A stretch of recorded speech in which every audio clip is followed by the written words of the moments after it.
Suppose ये science को अच्छी तरह से समझ लिया, कुदरत, कुदरती कानून, कुदरती रचना, ये जो साइंस, अपने साइंस और टेक्नोलॉजी की बात आपने बहुत खूब से आज के सत्संग में भी समझाई, तो वो सपोज हमने समझ ली, और सपोज सारी जिंदगी में ये हम उसका अनुभव नहीं कर पाए, उसको समझ तो लिया है लेकिन हमारी जिंदगी में उसका जो एक्चुअल वास्तव एक्सपीरियंस होना चाहिए वो नहीं हुआ है, और ये हमारा जीवन पूरा हो जाता है।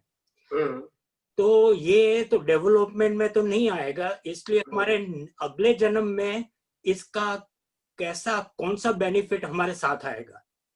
जी जी जी जी, फाइन फाइन, बताऊं मैं आपको। सबसे पहली बात ये है कि जो जितना भी समझ में आता है विथ वैल्यू, विथ इंटरेस्ट, तो वो एप्लीकेशन में आता है, एप्लीकेशन में आता है। 100% नहीं आता है मगर एप्लीकेशन में आता है। तो समझ में आ जाना कंप्लीटली, भले 1%, 2%, 5% हम अप्लाई कर सकते हैं, अप्लाई किया हमने, 95% नहीं किया, डोंट वरी।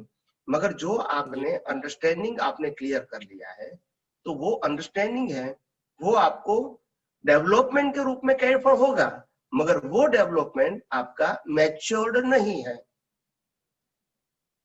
क्या नहीं है? अच्छा, यानी मैं एग्जांपल देता हूँ, फिर बाद में आपको क्लैरिफिकेशन होगा। अगर मैं 5वीं कक्षा की मेरी पढ़ाई किया है, तो मेरा एप्लीकेशन कहां तक का होगा? मैक्सिमम 5वीं। अगर मैंने 10वीं कक्षा तक पढ़ा है, तो मेरा एप्लीकेशन मैक्सिमम कहां तक होगा? 10वीं तक का। ओके। अगर मैंने ग्रेजुएट किया है, तो मेरा एप्लीकेशन कहां तक होगा मैक्सिमम? बिल्कुल, ग्रेजुएट तक। और मैंने मास्टर डिग्री और पीएचडी किया है, तो मेरा एप्लीकेशन उसके हिसाब से बिल्कुल पीएचडी की तरह होगा। Very good, very good. तो मैंने पीएचडी करने के बाद भी मेरा एप्लीकेशन सही नहीं रहा, इसका मतलब ये नहीं है कि I am not qualified as a PhD, but मैं प्रैक्टिकल में फेल हो गया, but my development is up to PhD, but my experience is not equal to PhD understanding. तो मेरा कहने का मतलब ये है कि आपने जो सेवंथ गुंठाना जिसको हम बोलते हैं, level of the seventh in a spiritual path, 1 to 14 के अंदर 7th पे आ गए, मतलब आपका लेवल ऑफ अंडरस्टैंडिंग कंप्लीट हो गया। उसके बाद 8 to 11 वो आपका मैच्योरिटी का ग्रोथ है, अप्स एंड डाउन्स है, वो कभी स्टेबल नहीं रहता है।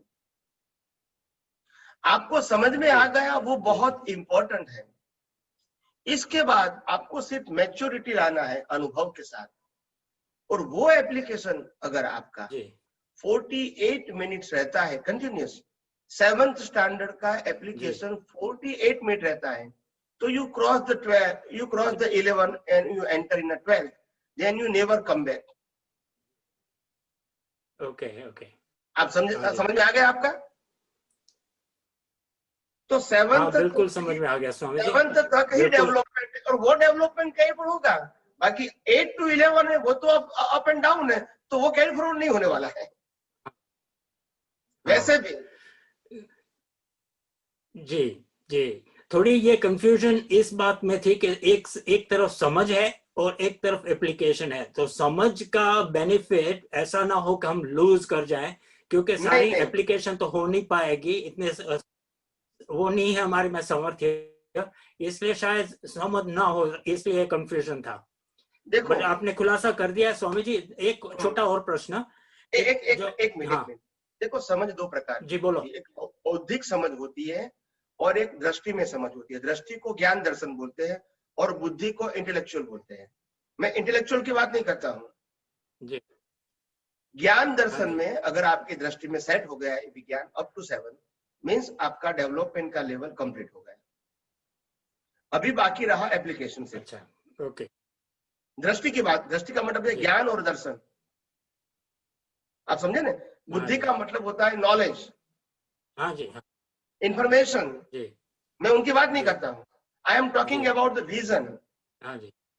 मेरी हर बातें हाँ जी, विजन के साथ जुड़ी हुई है, आपको सबको मालूम है। हाँ जी, प्लीज। बिल्कुल।